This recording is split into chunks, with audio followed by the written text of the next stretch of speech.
Amici di Fantacycling, eccoci, pronti per il Tour de France. Io sono già a Parigi, sono arrivato e vanto un tour più di Piazzano già, quindi sono in vantaggio. Ma siamo qui soprattutto, al di là delle cavolate, per descrivere le tappe del tour. Prima vi ricordo di cliccare sul nostro canale, seguiteci, abbonatevi, insomma fate un po' quello che volete. L'importante è che state con noi come state facendo finora. Fede Mullà, qui Ciao a tutti. per descrivervi le tappe nel dettaglio di questo Tour de France. Allora, subito vado dal Mullà per la suddivisione di queste tappe. Come sarà? Che Tour de France sarà e come saranno le tappe? Allora, 2 crono abbastanza lunghe, 8 volate possibili, cioè tappe piatte in cui si può arrivare in volata, tante, 5 tappe vallonate, 6 tappe di montagna, di cui 3 arrivi in salita. Tigne alla 9ª tappa, Col du Portet a 17 e l'Usardiden a 18. Quindi io direi da evidenziare tante volate possibili. Se le squadre staranno bene, si arriverà parecchie volte in volata. Vedremo. Allora, Fede, partiamo subito a bomba con la descrizione delle tappe dalla prima, perché sarà un tour che presenterà insidie già dalla prima tappa, a differenza magari di altre volte. Questa è la prima, con la partenza a Brest e l'arrivo a Landerneau con 197,8 km, una tappa che è caratterizzata come di collina, comunque tappa mossa. Ma sembra una tappa, una classica, diciamo. Cioè, qua sono classificate 6 Gran Premi della montagna con uno sprint intermedio a circa poco più di metà gara. E la cosa da sottolineare è che comunque è tutta mossa sta tappa, non esiste un metro di pianura, quindi sarà tosta. E abbiamo 2786 metri di dislivello, quindi non pochi.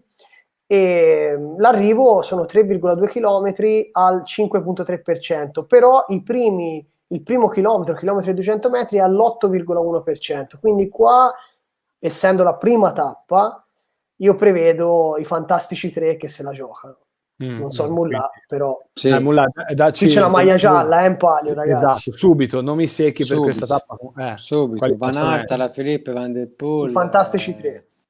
Barghile, volendo, come qualcuno di, diciamo, sorpresa, no? Così poi anche l'uomo di classifica, però Roglic, vabbè, Pogacar, però non so quanto abbiano intenzione di prendere la maglia subito. È giusto. Io penso che loro cercheranno di mantenere le ruote dei migliori e non gliene frega nulla prendere la maglia subito. Magari la Jumbo, se vorrà prendere la maglia, prenderà con Van Aert e non con Roglic, forse. Ci sono alcune tappe che hanno l'incognita vento, che io me ne sono segnate, e questa è una di quelle che c'è l'incognita vento, e quindi ventagli possibili. Certo, iniziare a commentargli subito sarebbe il colpo. Vabbè, però è il tour, ragazzi, il tour. Ragazzi, il tour è il tour. La storia del tour insegna questo. Allora, quindi saranno importanti le squadre, cioè è quello. Chiaramente la Ineos, Jumbo, De Koenig saranno avvantaggiate, diciamo, no? Per la struttura. 26 giugno la partenza, domenica 27 la seconda tappa, già molto attesa, perché si arriva sul Mur de Bretagne, partenza Perrault-Guirec, con appunto l'arrivo sul Mur de Bretagne, 183,5 km. Fede, un arrivo questo che è stato ricorrente nel Tour de France. Sì, è stato ricorrente, c'è stata la vittoria di Daniel Martin qualche anno fa. Poi aiutami Lore, c'è stata anche la vittoria che Cadel Evans. È un arrivo negli ultimi anni abbastanza ricorrente. Quest'anno lo fanno 2 volte, quindi si passa dal Mur de Bretagne una prima volta, e quest'anno, come negli ultimi anni, il Tour presenta la bonification, quindi sulla penultima salita o sull'ultima salita di giornata molto spesso ci saranno questi traguardi volanti aggiuntivi al COM, dove danno anche secondi, quindi cercano di movimentare un po', diciamo, la corsa. Quindi sì, esatto, potrebbe essere maglia gialla in bilico anche qua. In realtà non solo nelle prime tappe questi traguardi volanti con abboni di secondi, Il Mur de Bretagne è una salita abbastanza tosta, però nella prima parte è molto simile all'arrivo della prima tappa, è un pochino più lunga e un po' più duretta come salita, quindi sarà un pochino più selettiva. Sarà un po' più selettiva rispetto alla salita della prima tappa, però sono 2 tappe che si assomigliano. Anche questa presenta comunque 5 Gran Premi della montagna, 6 Gran Premi della montagna, niente di particolare, a parte il Mur de Bretagne che è quello più difficile. E anche qua sarà la fotocopia della prima tappa, né prevedo fughe e né prevedo velocisti. Qua sono i magnifici 3 se la rigiocano un'altra volta. Questo è... Sì. Poi qui allora, mi sbilancio, non arriverà la fuga, perché ci sono tanti corridori interessati a vincere questa tappa, specialmente i francesi. Faccio un nome a sorpresa, oltre a quelli, Barguil, l'ha già detto varie volte. Sì, vabbè, no, perché ragazzi, comprate Barguil.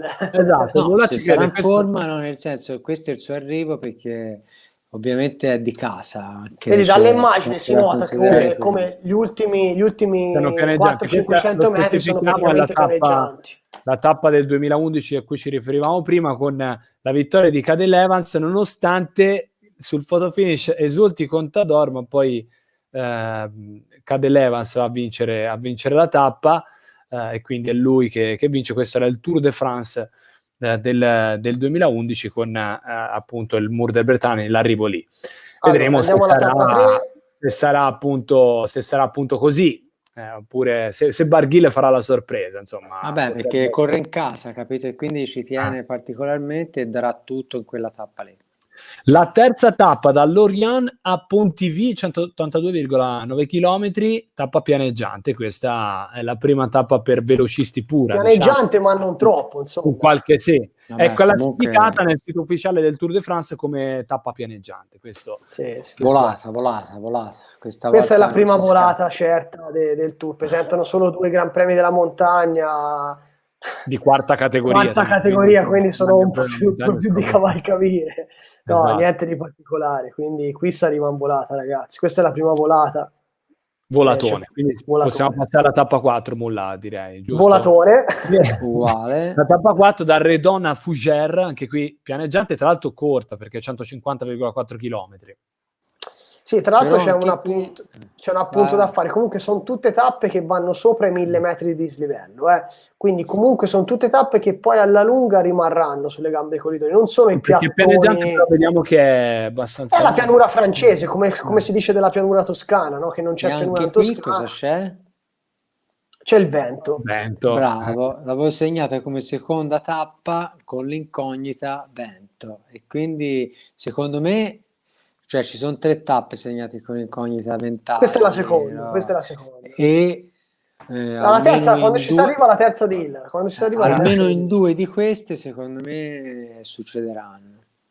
Okay. Allora, passiamo quindi alla quinta tappa, questa molto importante, perché da Changé a La Val-Espace-Mayenne, 27,2 km, cronometro individuale. E qui per specialisti. È importante perché è un cronometro per specialisti, 27 km, tutta più o meno piatta, a parte giusto un chilometro iniziale al 5,2%, subito poco dopo l'inizio, poi sostanzialmente è tutta abbastanza piatta, e qua bisogna spingere, e qui purtroppo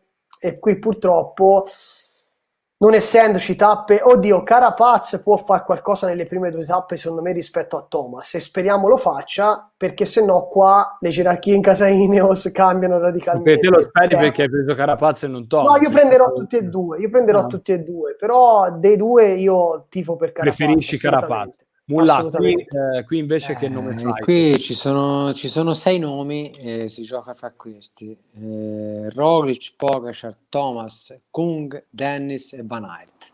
Non c'è altro. Alla Filippo potrebbe fare qualcosa, potrebbe far bene, ma questi secondo me, questi 6 probabilmente sono un cronometro da Filippo molto questi, lungo, ragazzi. molto lungo. Ecco, alla Filippo ha fatto una sola buona cronometro, era quel giro dove farà bene, secondo me, comunque non sembra in condizione. Comunque allora, i 6 nomi sono quelli lì. Andiamo quindi alla sesta tappa velocemente, perché è lungo sto tour, da Tours a Châteauroux, 160,6 km. Terza volata. altra Tra volata. l'altro Van Aert potrebbe avere la maglia Esatto. gialla, perché se è in forma... Ma infatti la cronometro avrà dei valori falsati dal fatto chiaramente, che se qualcuno ha la maglia gialla, la stesso Van der Poel se ha la maglia gialla potrebbe fare la crono della sua vita, attenzione, che non va piano a cronometro Van der Poel. però No, non va considerate che piano comunque niente, Van Aert forse in salita, però. Van Aert Io va immagino, guarda, bene. la cosa bellissima, ragazzi, sarebbe Van der Poel in maglia gialla dopo le prime 2 tappe e Van Aert tipo secondo o terzo che gli ruba la maglia a cronometro. Togliergliela. Sarebbe Van Aert chiaramente l'apoteosi. andrà bene nelle tappe vallonate, prenderà buoni probabilmente nelle tappe di piatte, Perché lotterà per la maglia verde, volata, sembra che sia, no? O no? sì, probabilmente sì, è più completo. Quindi comunque Chiaramente da in una prendere. crono potrebbe prendere la maglia gialla. Però Secondo me l'ha ragazzi, qua presa siamo nella prima, descrizione del giro, non entriamo troppo ci sta, però. Allora, andiamo alla Faremo settima poi un video dedicato per i corridori, se no Andiamo perdiamo troppo andiamo alla tempo. settima tappa, allora, Questa è volatone, anche questa, è la da terza volata. Vierzon a Le Creusot, lunga, perché 249,1 km, è una tappa che sì, però questa è mossa, comunque, classificata come tappa mossa, e qualcosa, è vero che i velocisti possono tenere, però qui, insomma, questa è la tappa più lunga del per una Tour. fuga, magari, visto che è così lunga, non so Tappa come più lunga vedete. del Tour, 250 km, fuga. Allora, tappa più lunga del Tour, sopra i 3000 metri di dislivello, 3117 metri. Non ci sono salite difficilissime, l'unica forse è quella di terza categoria, però comunque a una trentina di chilometri dall'arrivo, 2,5 km al 7,4%, della Croix de la Libération, e poi c'è il traguardo di bonificazione nel penultimo Gran Premio della montagna, quindi potrebbe essere un trampolino interessante. Sì, Tra l'altro esatto. c'è una rampa di 1,6 km all'11% in quella salita. Signal Duchon, e poi c'è della Quindi Gaulois. secondo me è una tappa da fuga questa, dove Big però ecco, dipende dalla classifica. Se alla Filippa, ad esempio, è lì a 10 secondi dalla maglia gialla, in questa tappa può provare qualcosa, o viceversa Van Aert, Van der Poel. Queste ragazzi sono tutte tappe per loro. Allora, andiamo velocemente all'ottava tappa, che invece è di 150,8 km da Oyonnax alle Grand Bornand, e qui siamo in una tappa di montagna, la prima tappa di montagna di questo Tour de France, che prevede il Col della Colombière, tra l'altro, Col della Colombière, scusate la pronuncia, Che è l'ultima salita di giornata. l'ultima salita di giornata. Allora, questa tappa merita un po' di considerazioni. La prima si va quasi sui 4.000 metri di dislivello, un pochino meno, 3.613. Ci sono la Col de Rome e Col della Colombière, sono 2 salite importanti, anche quella precedente, sono tutte di prima categoria, sono tutte sopra l'8%, la prima è 6,1 km all'8.1, 9,1 all'8.9% il Col della Rome, e poi il Col della Colombière è 7,4 km all'8.5%. Sono tutte e 3 salite impegnative, una dietro l'altra, con pochissimo o niente falso piano. L'unica pecca non si arriva in salita qua. L'unica pecca non si arriva in salita. Allora, assomiglia molto alla tappa, anche se non è proprio uguale, che vinse Alaphilippe, la prima vittoria di Alaphilippe esatto, al Tour de France del 2018. Tappa vinta da Alaphilippe, che andò in fuga e dove prese poi anche la maglia Poix. Vinse Alaphilippe, dietro a 1 minuto e 34 arrivò Ion Izagirre, poi Tarramae, Greg Van Avermaet, eccetera eccetera. Il gruppo arrivò a 3 minuti e 23 regolato da Daniel Martin. È il tour di Thomas fondamentalmente, e quando vinse appunto Alaphilippe. Sì, ora vediamo l'immagine che stavo cercando di recuperare, che è una tappa comunque storica, perché tra l'altro uno dei protagonisti di questo Tour de France è la prima sua vittoria, eccolo qua, Alaphilippe con le braccia allargate. La prima vittoria al Tour de France per Alaphilippe. La tappa è molto simile, si presta a fughe, si presta a attacchi. Quindi ci sono 2 opzioni, o la fuga oppure gli uomini di classifica intesi come gli scalatori diciamo di classifica, come Roglic, Pogačar o Carapaz, decidono di prendere in mano la situazione e di prendere la maglia ora. Cioè, ci sono queste due opzioni, perché finora la maglia potrebbe averla A uno meno che come qualcuno non ha un- perso tempo in qualche ventaglio, come fu l'anno scorso Pogacar, che perse tempo in un ventaglio e poi attaccò praticamente tutto il tour a inseguire quel minuto e passa che aveva perso nel ventaglio. E quindi mai dire mai, qui non è detto che la classifica sia molto attaccata, anzi ci potrebbero già essere dei distacchi. Lo stesso Carapaz, che potrebbe aver perso più o meno un minuto e mezzo a crono, qua è un terreno su cui può recuperare. Ecco, qui io punto proprio su Carapaz. Io Perché punto sulla maglia gialla di Pogacar, ora, ora. se non fosse già arrivata prima, Ok, però ok, me la ok. sento così. Vabbè, le sensazioni Prima allora, tappa dopo decisiva comunque, questa saranno qui. rispettate. Allora, andiamo alla nona tappa, quindi 144,9 km. Comunque non sono lunghe queste tappe di montagna, però saranno interessanti. Da Cluj a Tignes, anche qui un arrivo, insomma, ricorrente. Che arrivo in Sì. salita. Tignes, diciamo, è da ricordare per del 2019 la frana, che Esatto. tagliò la tappa e la conclusero sulla salita precedente, dove praticamente dettero una pseudo vittoria a Bernal, che prese la maglia gialla e praticamente Era da solo all'attacco. attaccò sì, sulla salita prima di Tignes, poi doveva fare discesa e poi di nuovo salita verso Tignes, però fu per colpa di una frana fu stoppata la tappa e poi accorciata anche la tappa del giorno dopo, che vinta poi da Nibali, e fu il Tour di Bernal. Allora, questa tappa è sicuramente allora, l'arrivo in salita non è difficilissimo, sono 20 km, è lunga, ma la pendenza media sono del 5,6%. Forse è più impegnativo il primo tratto rispetto che all'ultimo, che è quasi un falsopiano. Le salite precedenti sono sia di prima che di seconda categoria. C'è un HC, quindi un horse category, Col Dupré, che sono 12,5 km al 7,9%, però è lontano dall'arrivo, ragazzi. Quindi qua sicuramente fuga nella prima parte.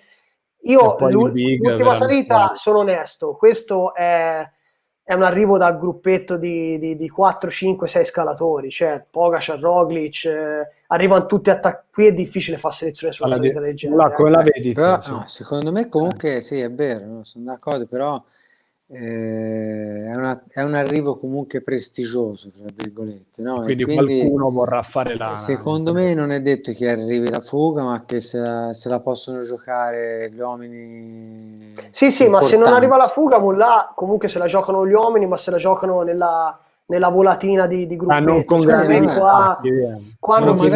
Magari tra i più forti vincere, è difficile. Tra i più forti è difficile. Poi mai dire mai, Allora, mai dire mai, intanto arriva però il primo giorno di riposo, proprio a Tignes, che è il lunedì 5 luglio, quindi il 5 luglio è il primo giorno di riposo, poi si va con la 10ª tappa, che è il 6 di luglio, invece da Albertville a Valence, 190,7 km, che pianeggiante, sì, vabbè, classificata come pianeggiante, anche se nella prima parte è un po' mossa, però volata. Qui sì, perché qua fa 1472 metri di dislivello, la prima parte favorisce le fughe, questi sali e scendi iniziali. Però ci sono tante squadre di velocisti, con velocisti in squadra, che magari sono ancora fresche, io dico volata. Andiamo velocemente allora alla tappa 11, anche noi in volata da Sorges. Ragazzi, questa è la tappa. A Malosene, 198,9 km, tappa di montagna con la doppia scalata al Mont Ventoux. Con due versanti, quindi uno 22 km al 5,1%, l'altro 15,7 km all'8,8%, horse category, mentre la prima volta del Mont Ventoux è prima categoria. Però questa è la tappa, insomma, Mont Ventoux è la storia del Tour de France, Fede. Allora, sì, molto semplice. Questa tappa ricalca praticamente la tappa fatta alla Mont Ventoux Challenge, che c'è stata poco fa, pochi giorni fa, vinta da Lopez, che quest'anno ha avuto appunto una modifica di percorso, non singola scalata a Mont Ventoux, ma doppia scalata. Praticamente ricalca, solo che lì arrivavano in salita all'osservatorio, qua invece scendono e arrivano praticamente in discesa, però non cambia tanto, cioè c'è un po' più di chilometri in discesa, ma fondamentalmente la differenza si farà poi sull'ultima scalata del Mont Ventoux, che è una salita tosta, e se ci sarà vento sarà ancora più tosta, cioè se ci sarà il vento c'è per forza, se non si chiamava Mont Ventoux. Nome nomen, come dicevano i latini, quindi questo è. Tra l'altro l'arrivo... Parlando di giornate ventose, parliamo appunto della tappa del 2000, giusto per far capire che tipo di salita è, per chi non lo conoscesse e chi non avesse mai visto quella tappa. È una tappa in cui...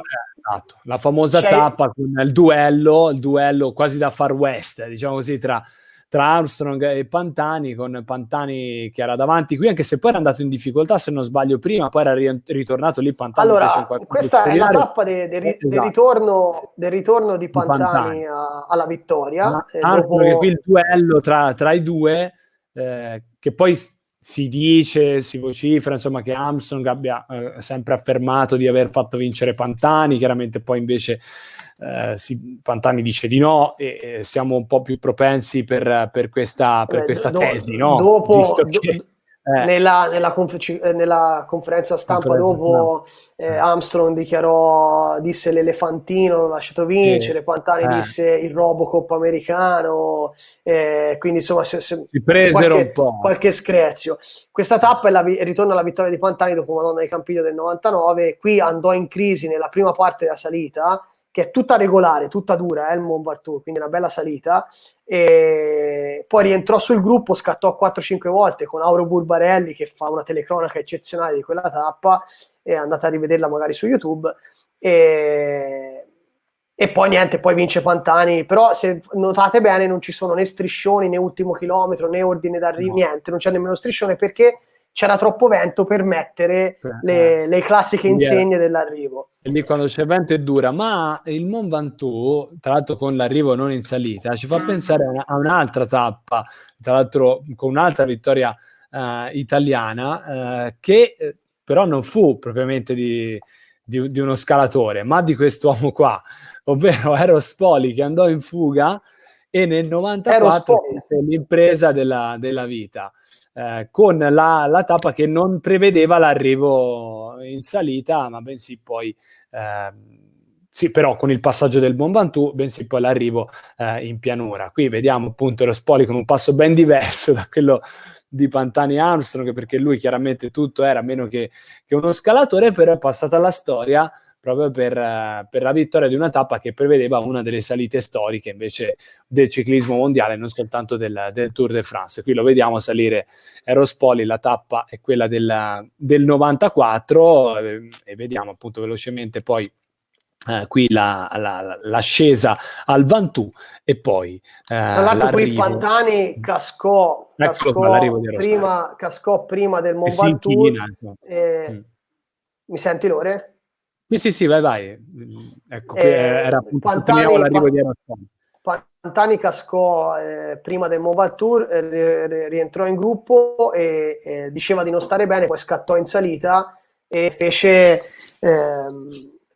selezione, però poi venne ripreso prima di arrivare a Cap Entrà dal gruppo di Indurain, e quindi poi Poli vinse con più di 4 minuti di vantaggio su quel gruppo lì.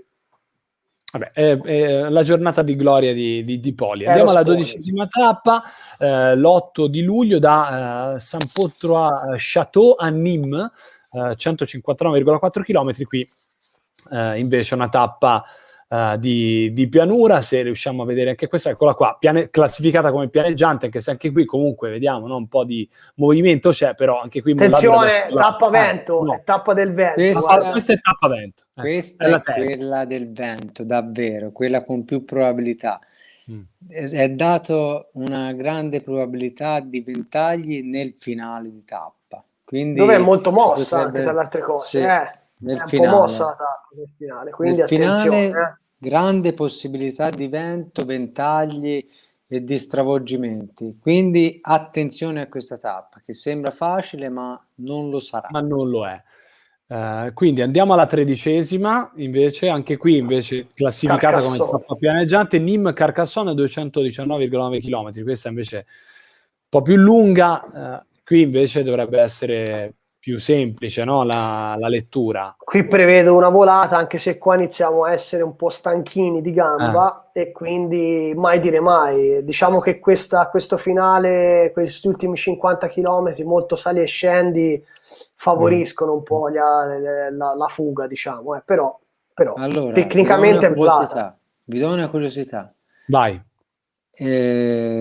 Nonostante le tappe fossero sempre adatte, no, per un arrivo in volata, nella storia del Tour de France non è mai successo che si sia arrivati in volata a Carcassonne. Però, e questa è una curiosità interessante. Sarebbe la prima volta, quindi. Cioè, non è mai successo. Infatti io giustamente ho detto se non mi arriva la fuga. Non si è mai arrivati a Carcassonne nella storia del Tour in volata. Questa è una cosa da tenere assolutamente in considerazione, quindi segnatevelo anche per il capitano di giornata. Andiamo avanti invece con la 14ª tappa, 10 luglio, da Carcassonne appunto si parte e si arriva a Quillan, 183,7 km, e questa è una tappa classificata invece come mossa, e direi che insomma... Allora, questa è una tappa che se non arriva la fuga il giorno prima, arriverà la fuga oggi, sicuro. Dopo, questa è da fuga, ragazzi. Non c'è altra storia. Questa è da fuga. Mi viene in mente Tim Wellens, lo stesso la Philippe se non è in classifica. I soliti che attaccano sempre. Questa è una classica tappa da fuga. Di uomini da classica, ecco, che reggono su queste salite brevi. Se vanno più piano, qualche velocista più resistente potrebbe anche reggere. Un Sagan, ecco, qui mi immagino un Sagan che magari non è andato bene nelle prime volate, andare in fuga. Oppure chi? La porta, ovviamente. Allora, andiamo alla 15ª, invece tappa di montagna da Serré a Andorre-la-Vieille, in francese Andorre-la-Veille, in spagnolo, quindi Andorra, 191,3 km, tappa di montagna. Da non confondere, Fede, con l'arrivo storico di Andorra, il Calice di Ulrich, in cui fece la differenza il Kaiser 1997. Qui invece si arriva altra storia. È proprio non ci incassa niente, tutta un'altra cosa. Sempre Andorra chiaramente, però non siamo nel solito, anche perché Andorra al Calice è una bella salita, qua si arriva in discesa. Questa tappa per me, io dico la mia, è una tappa sciupata. Cioè, non ti piace, tappa disegnata, come si dice in Toscana, con il sedere. Non vi piace come lettura tu? No, è imprevedibile, cioè potrebbe arrivare davvero un'altra volta una fuga in più.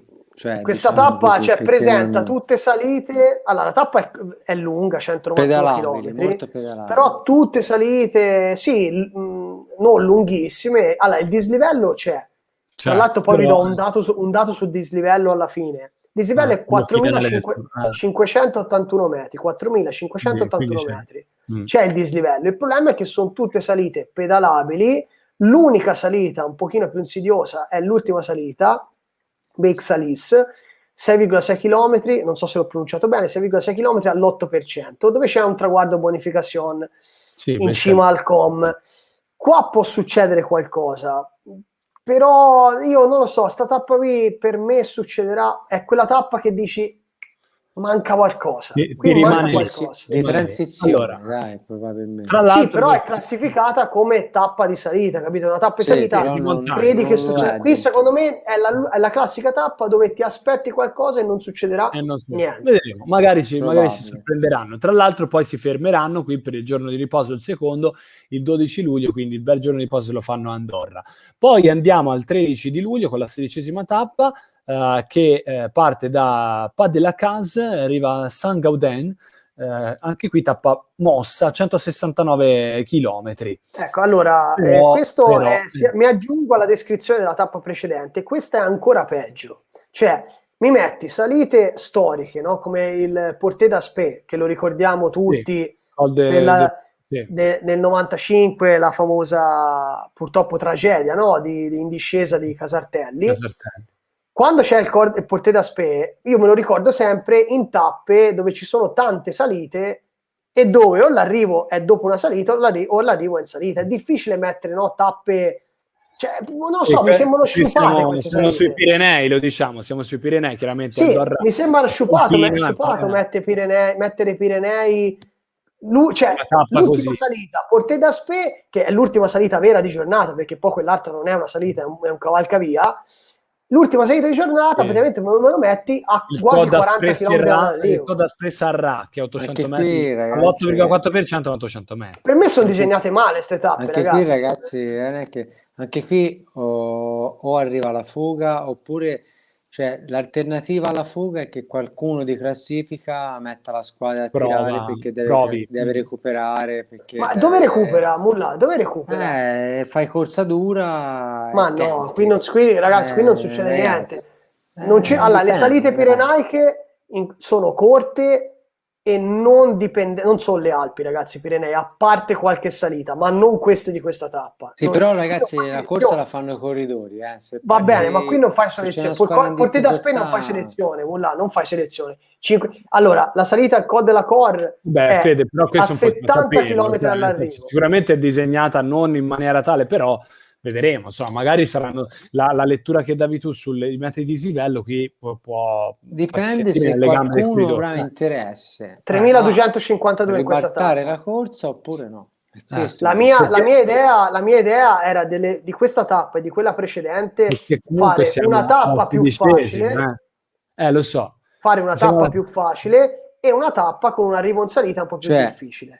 ragazzi, vi faccio un Hanno fatto esempio. due mezze tappe, no? Due mezze tappe di montagna. In realtà ne facevo una difficile e una molto più Ma la facile. 16ª, tra l'altro, poi vai, fai l'esempio e poi andiamo alla tappa No, dopo. nel che comunque senso, è importante. Se il Pogacar avesse la maglia gialla, mettiamo come ipotesi, la Ineos e la Jumbo potrebbero mandare Kruijswijk, Kuss o Carapaz all'attacco per cercare di ribaltare la situazione, cioè attacchi da lontano. No, io non la vedo, questa tappa qui per me è sciupata, non la vedo Mullah così, è impossibile. Non fai selezione in queste salite. No, poi è l'attacco disegnata nel senso male, ragazzi. in fuga, non ti sto dicendo attacchi, fughe da lontano. Questa è una salita che qualora ci fosse, qualora ci va Dumoulin al Tour de France, a parte che non ci va Dumoulin al Tour de France, però qualora la squadra si della mette... Jumbo è già confermata, quindi non c'è problema. Ok, qualora si mette una squadra davanti, anche con un trattore davanti, su queste salite qui fai velocità, si sta bene a quota, non fai le differenze. Bisogna capire quante ne hanno. No, ma io non parlavo della differenza io parlavo di fughe da lontano, cioè mandi all'attacco. Ma non ti lasciano andare, capito? Non c'è terreno tale per vediamo, cui... però Fede, se sono 4-5 squadre contro una squadra. Valuta anche Mullah che la prima salita inizia dopo 40 km.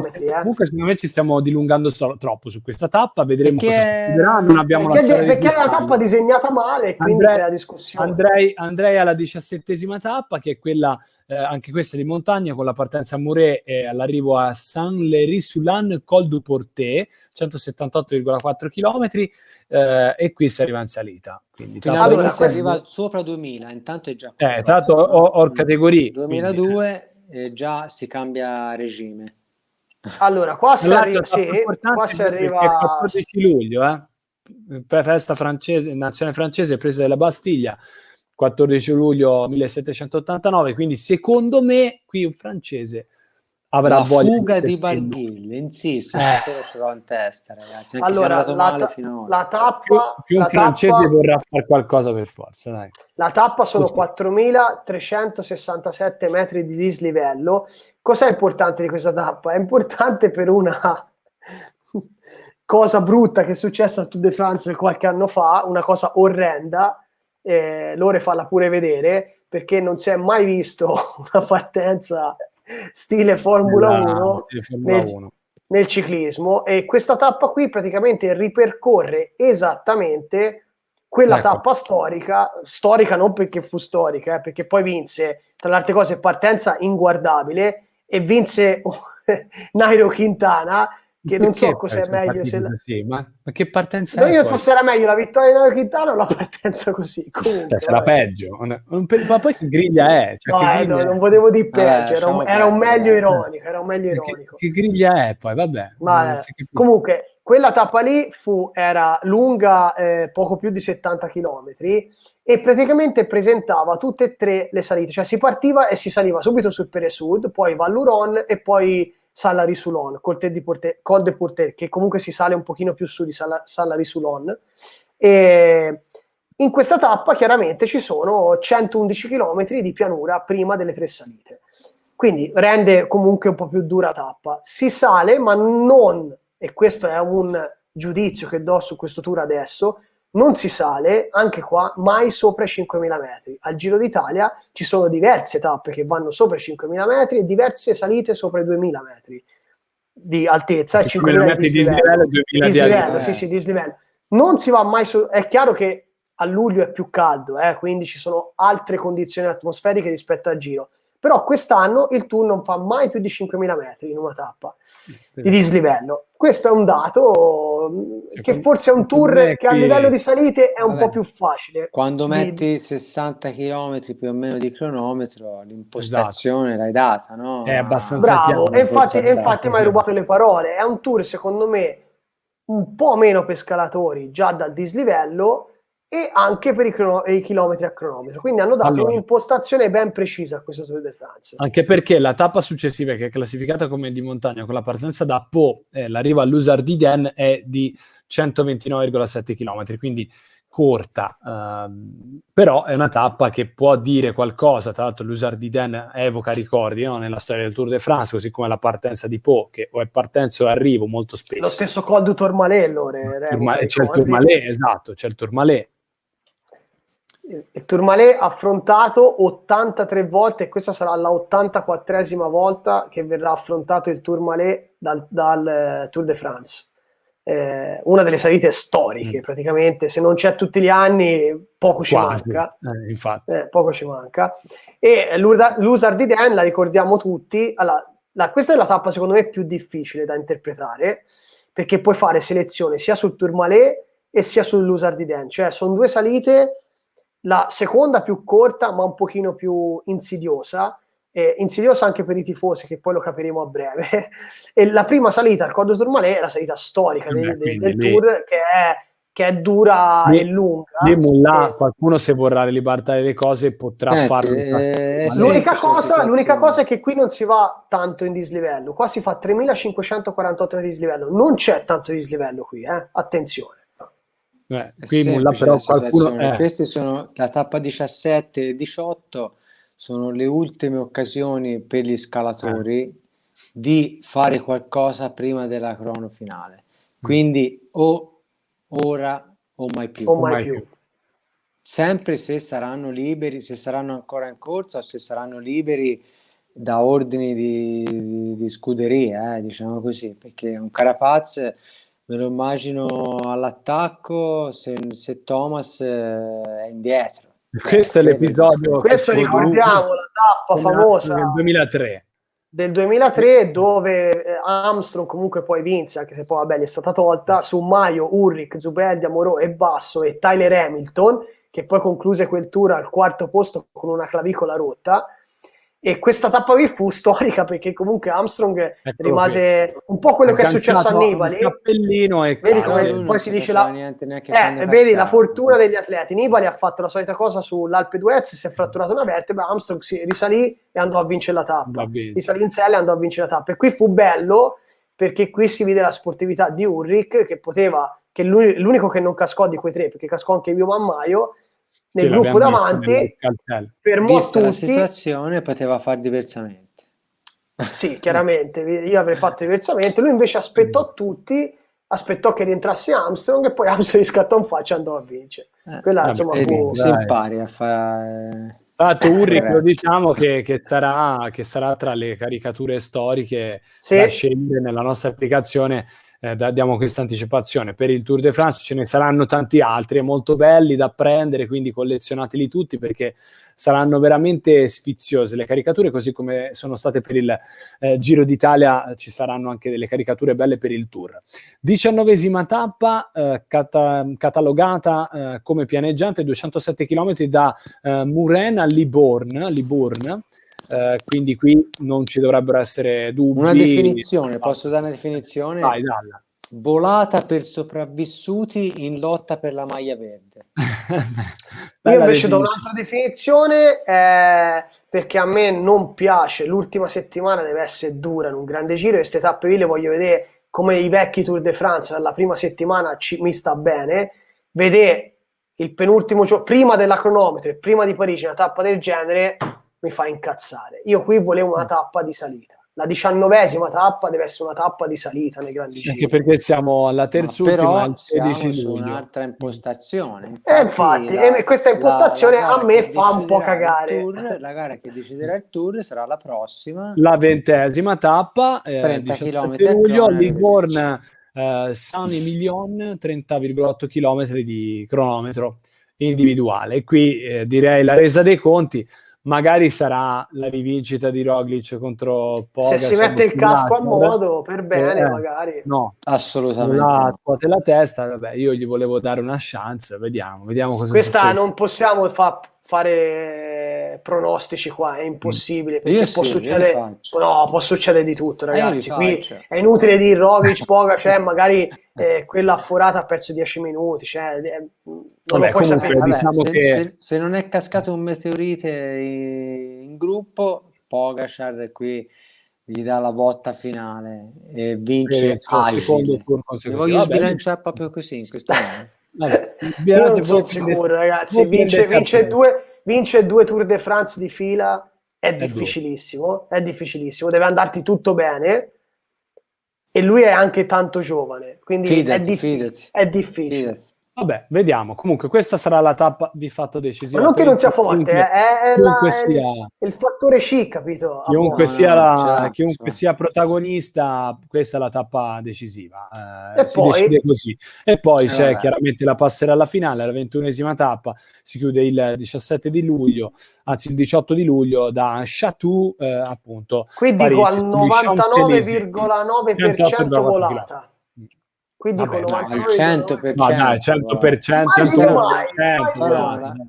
Ogni tanto capita, una volta ogni 10 anni capita che arriva la fuga. Vabbè, faranno le fotografie nella prima parte di tappa, poi quando entrano nel circuito, come al solito, tra l'altro arriva, io sono già qui, come vedete, proverà l'attacco inutile, prenderà 20 secondi e poi arriverà in volata. E poi per farsi inquadrare, poi dopo arriverà la volata. È capitato a volte che è arrivata la volata, non è arrivata la volata, quindi però dire, ma uno 0,1% di chance.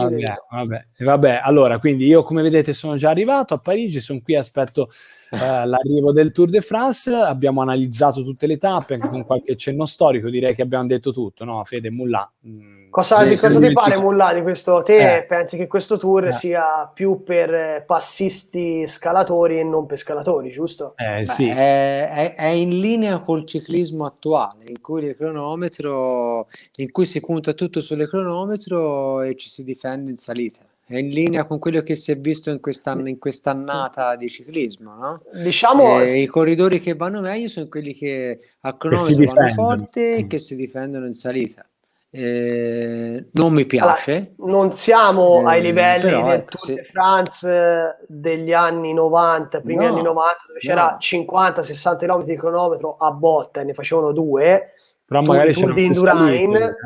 Ma relativamente c'era anche il Tour che vinse Pantani, fondamentalmente c'era 4 tappe di salita e basta, e tanta cronometro. E non andava bene comunque. Bene. Così è già meglio, perché comunque la cronometro ci sono, ma non sono enormi. Il problema è che nel ciclismo attuale di oggi, per me, dal mio avviso, manca una tappa di salita, che sono quelle due che dicevo prima della crono. Se vuoi fare la crono alla penultima, lì devi fare un'altra tappa di salita. Bravo, va bene. Oppure quelle due che dicevo io, ne fai una un po' più facile e una molto più tosta, sopra 5.000 metri di dislivello. Ecco, se mi mettevano quella tappa lì, io ero non con un arrivo in discesa, un arrivo in salita, ecco, io ero contento, ma poteva piacermi sto io non posso esprimermi, perché io le crono le odio e quindi non però ci stanno, è un corridore completo, deve andare bene anche a cronometro, è un'opinione personale, proprio un gusto. Comunque ricordati che la crono di fine tour, anche se è piatta, te ricordati, ad esempio, il giro del 98, le carte, dai, può rimescolare il giro del 98, Sì, va bene, ma il Giro del Non 98, Pantani No, a Zurigo mettia- fece meglio di no, Tonkov. Lo facciamo stesso, un esempio. lo Facciamo un stesso Pantani esempio pratico. nel 97, Pantani arrivò terzo o quarto all'ultimo cronometro Eh. di 50 km e rotti, dietro Ulrich e non mi ricordo Sì, chi sì. altro. Facciamo un esempio pratico, tra virgolette. Ora magari non succederà perché sarà il duello Pogacar-Roglic come atteso e come sembra che sia, però mettiamo che ne so, Carapaz abbia la maglia gialla a quella cronometro lì, secondo me darà tutto e si assottiglieranno un po' i valori anche in una cronometro pianeggiante di 30 km alla penultima tappa Assolutamente sì, del Tour, assolutamente. quindi potrebbe essere lui uno Sì, di vabbè, quelli. per Però... i piazzamenti va bene, sì, sì, possono lottare per i piazzamenti tranquillamente. Vabbè, vediamo, Senz'altro, io senz'altro. non sono tanto, cioè non lo so, in effetti... C'è chi va veramente va più forte di tutti in salita e più forte di tutti a crono, e E è quindi lui, esatto. Vabbè. sappiamo già. No, volevo darvi un dato esatto perché non so Ma se ho poi detto... chiudiamo che anche in questo Sì, video sì. siamo rimasti nei 40 minuti. Sì. Abbiamo sforato anche qui, incredibilmente. Ormai siamo un caso disperato da questo No, punto di vista. ho detto un'inesattezza. Allora, nell'ultima crono del 97 Pantani arrivò sedicesimo, ma comunque Ecco. mantenne la terza posizione su Olano, che comunque era uno specialista e vinse quella crono. Comunque Pantani, cioè, riuscì comunque a prendere, sì è vero, 4 minuti da Olano, ma riuscì a limitare i danni, comunque arrivando sedicesimo in una crono. Prima però i distacchi erano molto più ampi, le Sì, sì, molto più era una crono dove Olano la fece in un'ora e 15, ragazzi. Cioè 4 minuti. Si riusciva anche a fare differenza in salita molto più di ora. Sì, era ora più si esatto, fa in sì, 10 secondi, a meno che ragazzi, cronometro finale del Tour de France 97, 63 km. Dai ragazzi, ma stiamo scherzando. Pantani che perde 4 minuti da Olano in 63 km è oro colato. Sì, perché oggigiorno 63 km sarebbero sì. 10 minuti tra il primo e il sedicesimo. Quindi, vabbè, comunque questa è storia passata, vedremo cosa succederà in questo prossimo tour che abbiamo analizzato nel dettaglio. Rivedete, scrivete nei commenti se vi piace o non vi piace il percorso. Commentate ragazzi voi cosa pensate di questo tour. Cosa ne pensate? Insomma, scrivete e esprimetevi alla grande. Direi che non c'è più nulla da aggiungere per quanto riguarda il Tour de France, va vissuto insieme a noi con tante novità che vi proporremo, oltre alle caricature ci saranno anche tante belle cose che vi proporremo nel corso della Grand Boucle, quindi iscrivetevi al canale, seguiteci, abbonatevi e state con noi per vivere alla grande. Chiedo venia e poi chiudiamo, perché avevo detto una cavolata, mi sono confuso perché a Pantani arrivò terzo nella cronometro conclusiva del 98, quella che vinse il Tour, quindi con la maglia gialla fece una signor cronometro, 2 minuti e 30 da Ulrich. Vabbè, quindi insomma abbiamo sottolineato anche questa cosa qua, vedremo insomma se ci sarà un caso come questo oppure se sarà il duello sloveno con Pogacar che è in testa come prevede il Mulà. Raga, direi che ci possiamo salutare, buon Tour de France. Ciao ragazzi, guardate il video e commentate. ciao.